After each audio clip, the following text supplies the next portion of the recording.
नमस्कार समर चक्र लाइव को आपण मानक स्वागत। जिला स्तरीय मुख्यमंत्री कन्या विवाह योजना कार्यक्रम बालेश्वर अनुष्ठित। बालेश्वर ओडिशा सरकार महिला और शिशु विकास विभाग तरफ जिला स्तरीय मुख्यमंत्री कन्या विवाह योजना कार्यक्रम आज बालेश्वर पद्मावती आम्यूजमेंट पार्क ठारे अति आडंबर अनुष्ठित हो जाइछि। एही अवसर में जिलापाल श्री सूर्यवंशी मयूर विकास कर्ता भावे कन्यादान करथिले। कार्यक्रम में मान्यवर जिला परिषद अध्यक्ष श्री नारायण प्रधान, अतिरिक्त जिलापाल श्री सुधाकर नायक, उपजिलापाल नीलगिरी श्रीमती शुभश्री रथ, अतिरिक्त कार्यनिर्वाही अधिकारी श्रीमती मधुस्मिता रथ सहित अन्यान्य अधिकारी माने उपस्थित थिले। जिला समाज मंगल अधिकारी श्रीमती ज्योत्स्ना राणी महांती कार्यकारी संस्था कार्यक्रम परिचालना करथिले।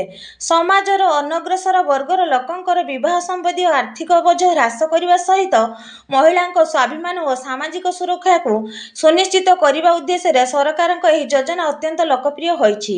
यह विधवा पुनर्विवाह को प्रोत्साहन देवा सहित यौतुक प्रथा निवारण मध्य एक गुरुत्वपूर्ण पदक्षेप। योजना अनुसार झील बयस 18 रु 35 वर्ष और पुओं बयस 21 रु 35 वर्ष होइथिबा प्रार्थी माने शिशु सुरक्षा प्रकल्प अधिकारी निकट में आवेदन करथिले। सेतिरु 40 जन बरकन्या जोड़ी आज कार्यक्रम में विवाह बंधन में आबद्ध होइछंती।